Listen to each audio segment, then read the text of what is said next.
Alright, this is the end of my beanbag project. My friend Beanbag on Blades and Bushcraft has been very patient with me. And in the first video, I mainly talked about getting them apart and also the vinegar bath.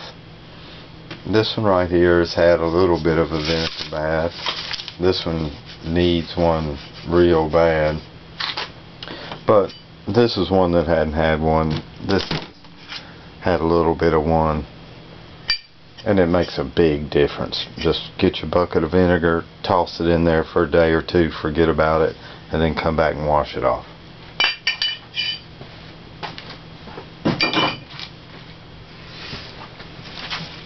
Now these are Beans axes, and they're almost done, but I wanted to go over a few things before I put them together.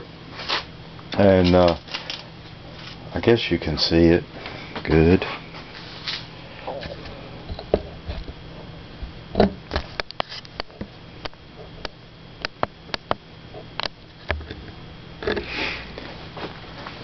Not only did I bathe these in vinegar, but oftentimes they're beat up. I don't have a good example yet. Where people pound them off, pound on the back of them. These have a little mushrooming. This one has a little bit of a mushroom edge along the back. This one did too. And then where, you know, they've been beat around on the top, they'll get all kind of nicks. And I try to refinish them in a way that you can't really tell that they've been ground on. If from a collector's point of view, the way that these are reconditioned maybe not be would be considered ideal because the patina has been removed. But what I do is try my best to make it look, you know, new again, get all the beats and bangs off of it. Oftentimes they will have been, you know, setting somewhere.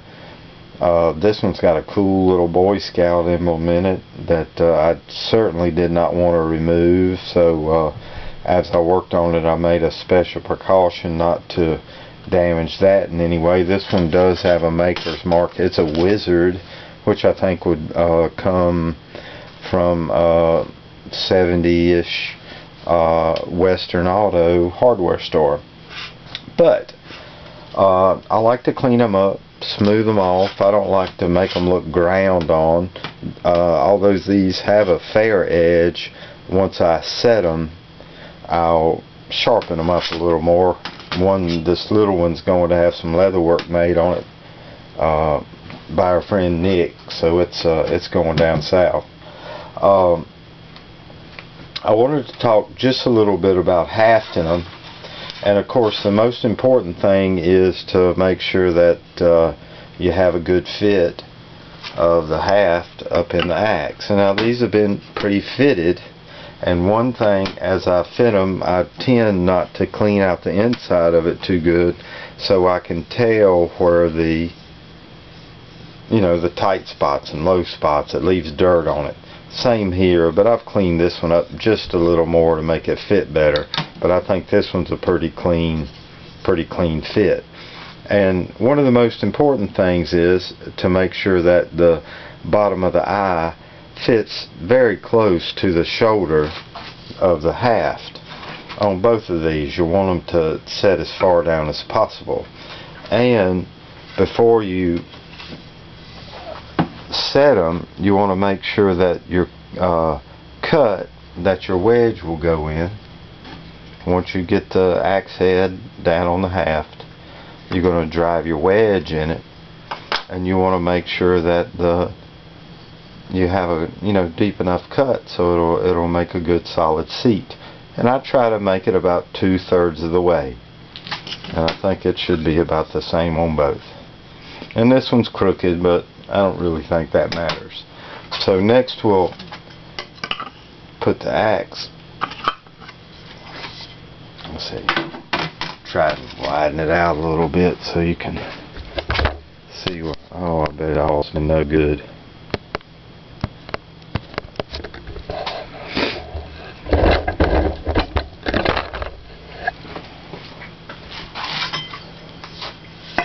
But you'll get the axe, get it started on there, and I just kind of tap it down, and you'll see that there's a nice solid set right on the shoulder. Got a little bit sticking out, and I think that's ideal. This one's ready to roll, and this one's going to be approximately the same. Nice tight set along the shoulder, plenty sticking out, and I'll try to I'm not going to set the wedge on camera because it'll take all night to really make it good. But I did also put lanyard holes in these, and I finished them off. And one thing I did want to show is how much better they look with a little linseed oil on it. So I'm going to put a little linseed oil on it just for your viewing pleasure, to give you an idea how much prettier it'll make it. And it'll be good for it.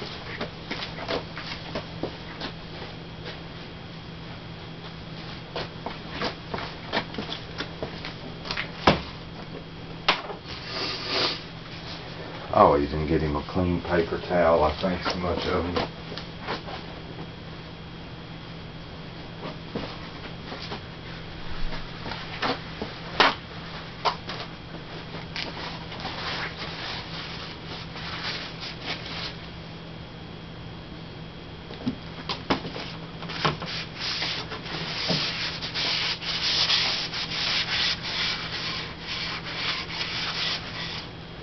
You can see with just the slightest bit of oil on it, it really makes it look better. But it's not hard. Few things to remember. Make sure to seat it as far as you can down. I always leave some sticking out, and I'll try to cut it off in a way that will leave a little bit above it. If it doesn't, it doesn't. But everybody has their own style. But I wanted to make sure that Bean knew his hadn't disappeared. And I think he's going to wind up with two really nice ones.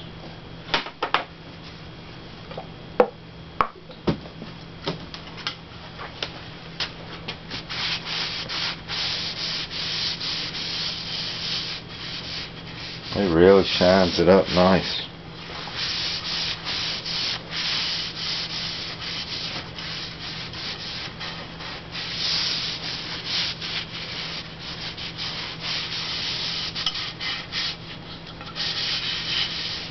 Yeah, very good. So there you have it. And these are two that I did over the weekend. I had to wind up buying a new memory card. This is for our buddy Buckskin. This is his $1.99 axe. We got it set. This one here is for our friend Woods woman. She wanted I couldn't really, I kind of invented this for her, but it's a nice one too. It's a nice plumb, rather light head, but it's got a small handle because I think she wants to try to do some carving with it, so maybe that'll work out well for her. So there you have it, a quick axe video. Axes rock.